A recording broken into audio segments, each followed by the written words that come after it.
Tes, tes. Oke, halo, selamat pagi semuanya. Di kesempatan kali ini Pak Antar akan menjelaskan tentang satu negara yang menjadi perwakilan benua Amerika. Ya, kalian sudah lihat benderanya di sini. Sudah tidak lain dan tidak bukan adalah negara Amerika sendiri. Karena eh, negara ini relatif yang paling kuat di benua Amerika. Ya, namanya aja udah benua Amerika, masa negaranya yang kita pilih bukan Amerika Serikat, kurang kurang kurang afdol ya. Jadi salah satu negara yang dianggap dari dulu sampai sekarang, dari zaman Pak Antar sekolah sampai dengan Pak Antar jadi guru, adalah negara superpower di dunia, negara adidaya. Mereka sendiri menyebut diri mereka sebagai negara nomor satu di dunia. Ya nggak salah juga ya, karena dari berbagai sektor kalau kita lihat mereka sangat maju, didukung dengan SDA yang lumayan mendukung, plus SDM serta sarana dan prasarana yang luar biasa bagus. Jadi kita pilih Amerika Serikat atau USA menjadi negara yang mewakili benua Amerika. Ya, langsung saja.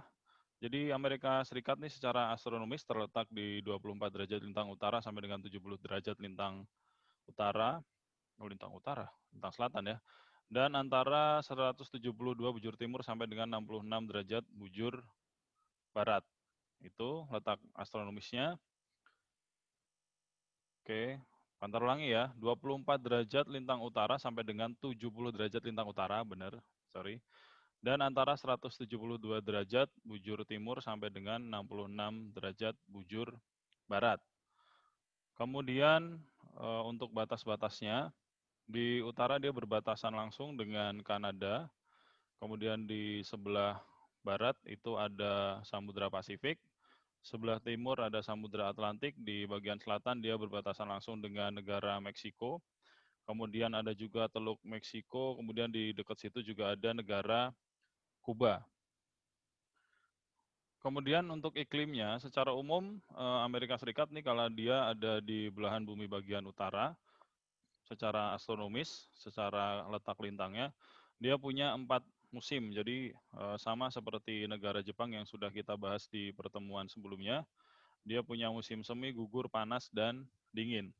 Pada saat musim dingin, dia paling dingin, itu bisa mencapai di bawah 30 derajat Celcius minus. Kemudian untuk suhu udara pada saat musim panas, ini bisa mencapai 27 derajat Celcius secara rata-rata. Ini ecek-ecek dibandingkan Indonesia. Terakhir Pak Antar kemarin keluar siang-siang kira-kira jam 1, jam 2, itu Pak Antar lihat di termometer bisa sampai 39, 40 di jalan, bayangkan. Amerika 27 derajat Celcius itu buat kita mungkin agak sejuk gitu mah ya. Tetapi di bagian gurun, jadi mereka punya daerah luas, hamparan pasir doang. Di daerah gurun ini ada juga yang mencapai 43 derajat Celcius, tapi cuma di daerah gurun. Nah, ini lumayan ekstrim juga nih.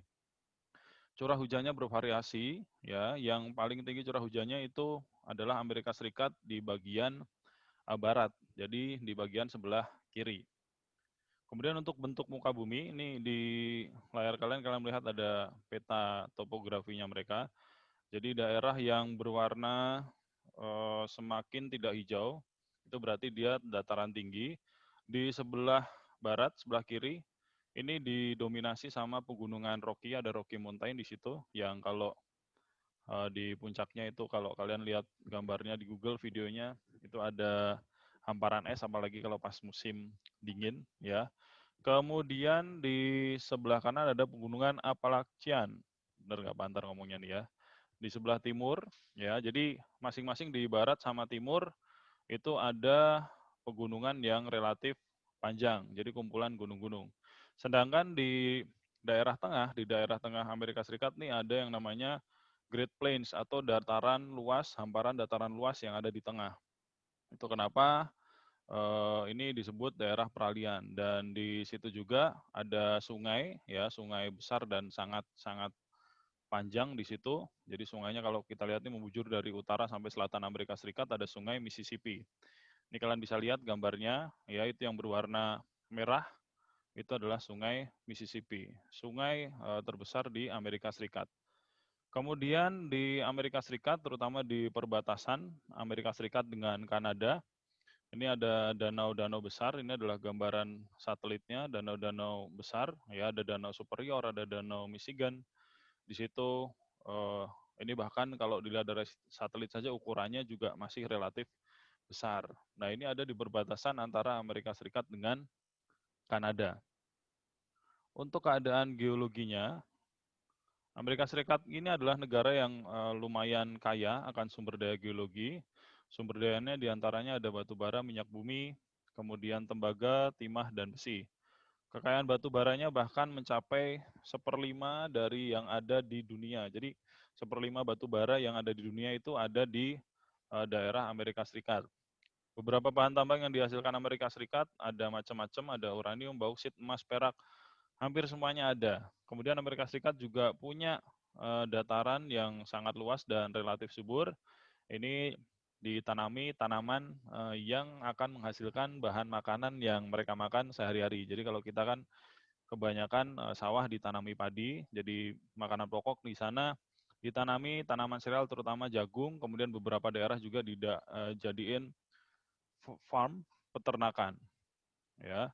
Kemudian untuk flora faunanya, di sini Pak Antar ambil sedikit contohnya, di bagian utara atau di daerah pegunungan ini banyak pohon pinusnya, makanya kalau kalian lihat di video-video di film tuh, ciri khasnya kalau misalkan mereka sedang ada di hutan tuh kebanyakan pohonnya adalah pohon pinus. Di bagian tengah atau Great Plains tadi di peta yang sudah kalian lihat, terdapat padang rumput yang sangat luas dari perbatasan dengan Kanada di utara sampai dengan sekitar Teluk Meksiko. Jadi Great Plains itu membujur juga dari utara sampai dengan selatan.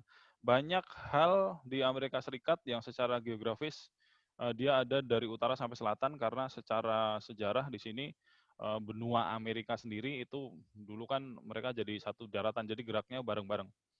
Pertemuan lempengnya relatif tidak banyak.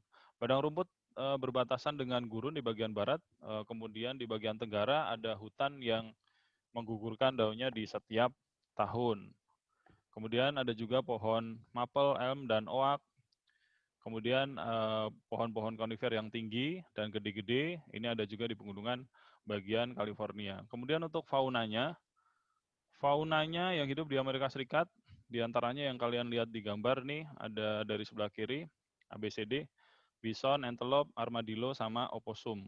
Nah ini macam-macam, kemudian di kutub di daerah utara ya di Alaska itu ya hidup di situ hewan-hewan kutub. Misalkan contohnya ada beruang kutub, kemudian banyak juga anjing laut di situ. Keadaan penduduknya secara singkat, Pak gambarkan mereka adalah negara dengan penduduk ketiga terbesar di dunia. Kemudian meskipun penduduk aslinya suku Indian, tetapi sekarang jumlahnya sudah sangat berkurang. Data menunjukkan bahwa sebelum kedatangan bangsa Eropa ke benua Amerika, ke negara Amerika Serikat, ini mereka jumlahnya kira-kira ada 8 juta, tetapi setelah bangsa Eropa datang, jumlahnya berangsur-angsur turun. Suku Indian ini data terakhir menunjukkan cuma 250.000. Ada apa dengan mereka? Ya, jadi mereka tersisih akan kedatangan bangsa Eropa. Jadi Amerika Serikat ini sekarang mayoritas kulit putih yang hidup berdampingan dengan ras kulit hitam. Meskipun seperti yang kalian tahu di berbagai macam berita, terjadi banyak penyimpangan sosial yang dilakukan oleh ras kulit putih terhadap ras kulit hitam. Di mana-mana tuh emang mayoritas bikin masalah. Ya, yang terakhir yang terjadi adalah yang mengakibatkan adanya kampanye Black Lives Matter. Ya, kalian mungkin juga tahu. Mayoritas beragama Kristen Protestan, meskipun dari Wikipedia mengatakan di situ semakin menurun jumlahnya, ya Amerika negara maju mereka masalah agama-agama ini kayaknya nomor sekian. Kemudian yang kedua adalah Katolik Roma. Kebanyakan orang-orangnya bekerja di perusahaan yang bekerja di berbagai bidang. Itu kira-kira gambaran singkat mengenai Amerika Serikat. Ya, nanti kita akan lanjutkan diskusinya di grup WA. Kalian pasti punya banyak perspektif, kalian punya banyak pendapat, kalian pasti sering baca tentang Amerika Serikat, kita akan sharing bareng-bareng. Terima kasih sudah melihat, selamat belajar.